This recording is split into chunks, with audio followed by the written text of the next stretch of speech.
So it is really difficult to sort out the confrontation between China and the USA, because this is a confrontation of ideologies, right? I mean, USA is built on this idea that individual freedoms are very important. Elon Musk, he you know is a very free individual, and he tweets about things, and that's okay because in the U.S.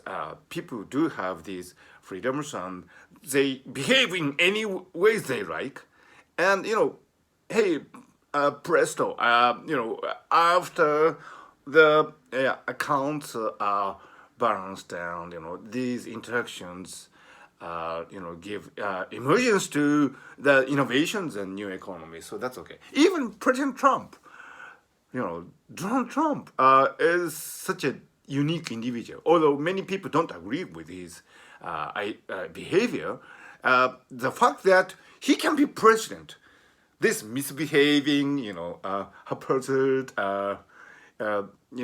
impulsive individual can be president, the president, is a great testimony to the fact that the U.S. is a free country. Such a contrast is China. Xi Jinping, many people might be suspicious of his intentions, but the fact is that he's a well-balanced individual.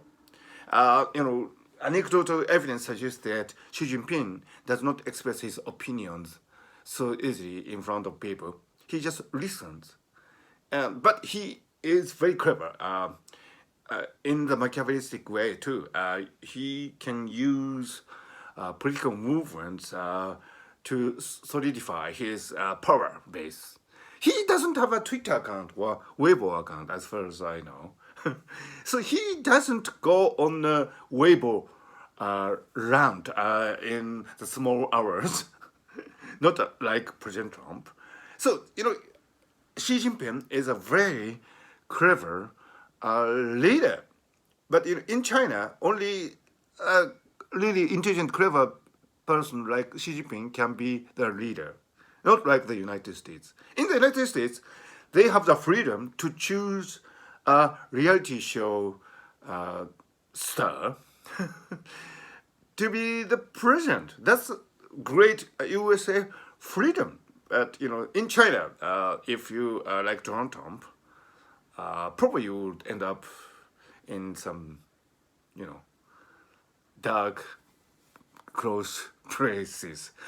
So anyway, so this contrast between these two countries is a very fundamental one, and the fact is that Francis Fukuyama once wrote about the end of history. At the time, the Cold War was ending, and it seemed that the free world, like with market mechanisms and free speech and so on, seems to be winning in this final battle. But Francis Fukuyama genuinely believed that the world had a final answer to what system that we would be living for the rest of the history. But he was wrong. I mean, the emergence of China and its use of authoritative power, combined with artificial intelligence and internet, is very powerful. I mean, in China, people are rated, and according to their behavior. And I am sure Donald Trump would get a really low rating in China, so that he cannot get a airplane ticket, he cannot get on the high-speed train. Maybe with Donald Trump, it'll be okay because he would move around in his private jet anyway, even if he is kicked out of Air Force One. But the fact is, the thing is that the China's approach to authoritarian society seems to be working so well.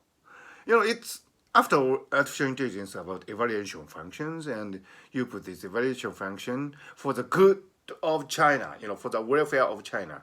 Welfare. This is a totalitarian actually concept, and to begin with. But when you combine that with artificial intelligence technologies, you have this authoritarian regime which seems to be very stable and functioning well. And the economic growth actually outpaces the USA. It outpaces Japan, but that is not worth mentioning because Japan is so. Yeah, we do have this problem, because we do think. I personally think that individual freedom is very important, diversity is very important, and I don't really, prefer authoritarian regime. Authoritarian thinking is not my cup of tea. But if you look at the status quo, you really don't know whether the Chinese system or the American system would be better. The problem is, if you compare the presidents, Donald Trump and Xi Jinping, who would be a better qualified leader? Maybe we should exchange the president, maybe president, for 1 year. How about that? Donald Trump is going to, be the leader for China, and Xi Jinping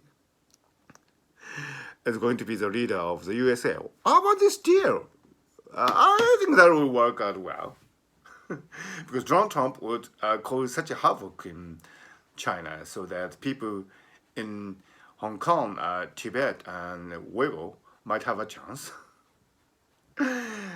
And Xi Jinping, probably because I know he's an intelligent person, and if he comes to the USA, I think he will adapt very rapidly because he's a clever guy, and he might be actually the leader. I mean, he might actually be popular, like Bernie Sanders, and you never know. And people in the USA are free to use the internet meme of Winnie the Pooh to discuss their newly exchanged president Xi Jinping. But this might be actually the best strategy for the USA to, catch up and overcome. To control China, to send Donald Trump as their president in, exchange. How about that? I actually like this idea. Of course, this is all stupid talk, but I really am concerned about this confrontation, and I do hope that it will have a happy ending, depending on whose viewpoint you're speaking. Happy ending might have a different meaning, but I do hope that in the end, somehow individual freedom and diversity would be preserved and prosper. But nobody knows if that is going to happen.